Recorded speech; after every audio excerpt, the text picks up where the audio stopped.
Welcome back to LMS portal. Dr. Kavitha for BA Optional English 4th semester. Section Poetry, Session 13. Getting back to the poem Gandhi in Poetry written by K. Satchidanandan. Let us have a pre-reading of whatever we saw in the previous session. So the first stanza of the poem was seen in the previous session. So we came to know that the great poem wished to meet Gandhi just because it wanted to know what is the secret of Gandhi's popularity. It's not only the poem, but as well as we came to know that Gandhi is a marked man who worked for the common man, and so he is popular and he is loved by every man. So looking at Gandhi, the poem wished to be at least a bhajan so that it could have served its purpose rather than being a poetry.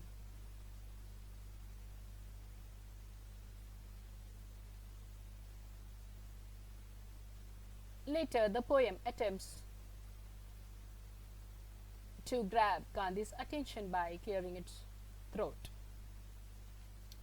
Gandhi, seeing the poem, Gandhi understood that the poem is in the hell.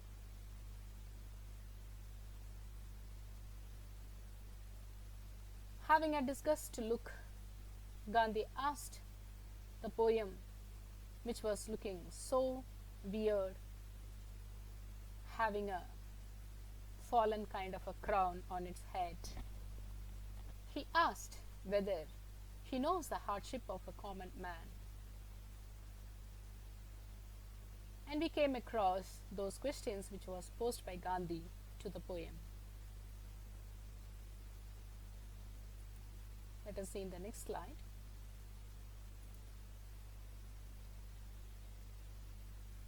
Whatever questions posed by Gandhi, the poem was not aware of any of those.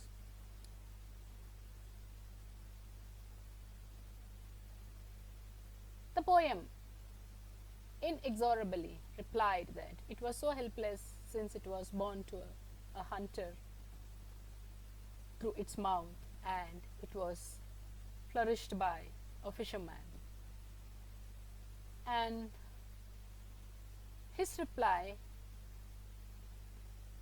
takes us to a quick insight where the birth of poetry takes place with Valmiki, who was a hunter and who lived in the woods. And later, it was flourished by Maharishi Vyasamuni, the fisherman.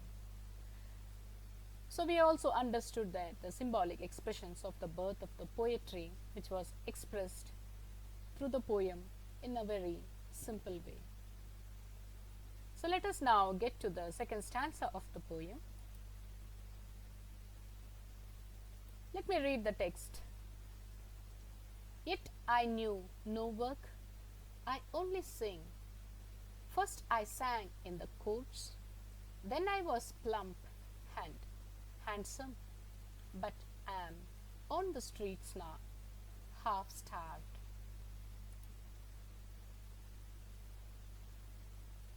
Now the poet is trying to explain of its previous status, that how it was.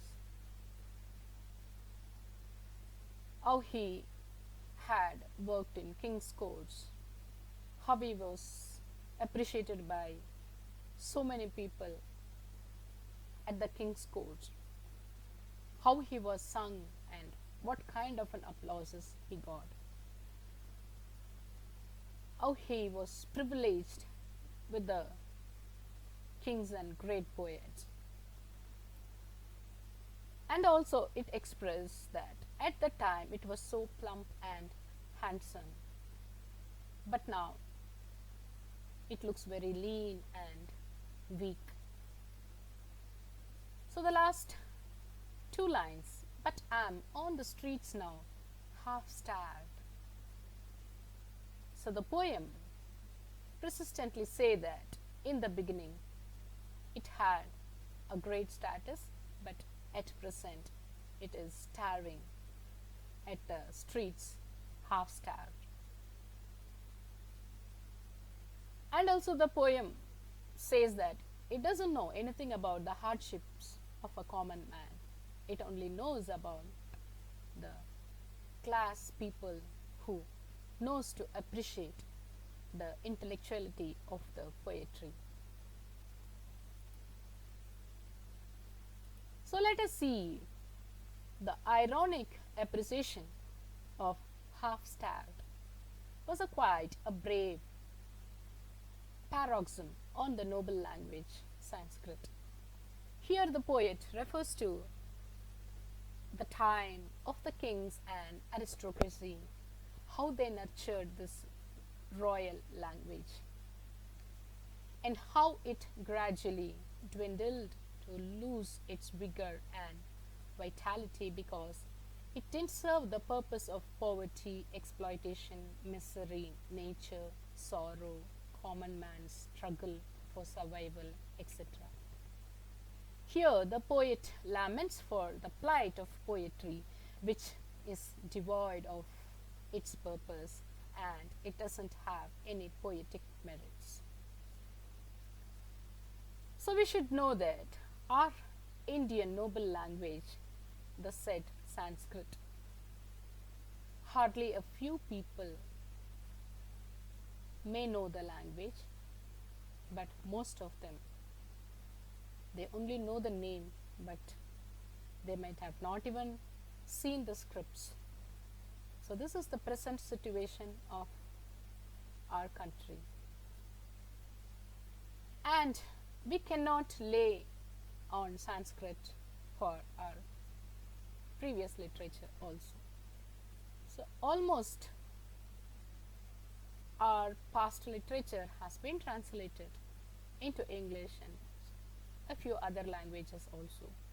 And through that, even including our Indians, know about such literature of our past only through the translation works. So let us see what a metaphor that the poet uses. Metaphorically, the poem relays on the era of Indian Sanskrit poetry, the language of royalty, which belongs to the upper strata of the society. Common man had no access to the poetry. He could not even understand anything, even if it was read by others also. The Sanskrit language was for the elite class, not for the common man. So this refers to the fact that Sanskrit is not the language of a common man, but a class language, an elite language. So as people are not using this language, it has reduced its popularity and now it is starving its status. Is what ironically said that I am in the streets half starved.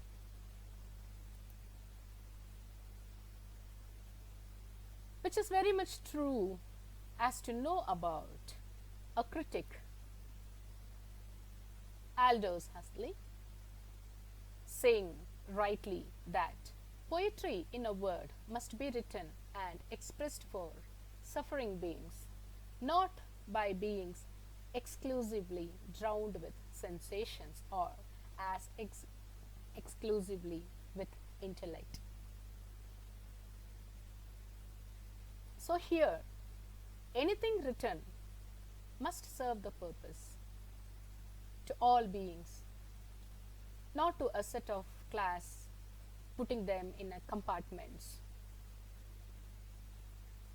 So it should be free of access to anybody, and that is how it serves its purpose. So here we came to know that the language Sanskrit it didn't serve the purpose for the common man. So let us get to the next stanza, which I named it as Restoration. Interestingly, the powerful conversation between Gandhi and poetry takes us with the revamp to a kind of restoration which will be discussed in the next session. Thank you.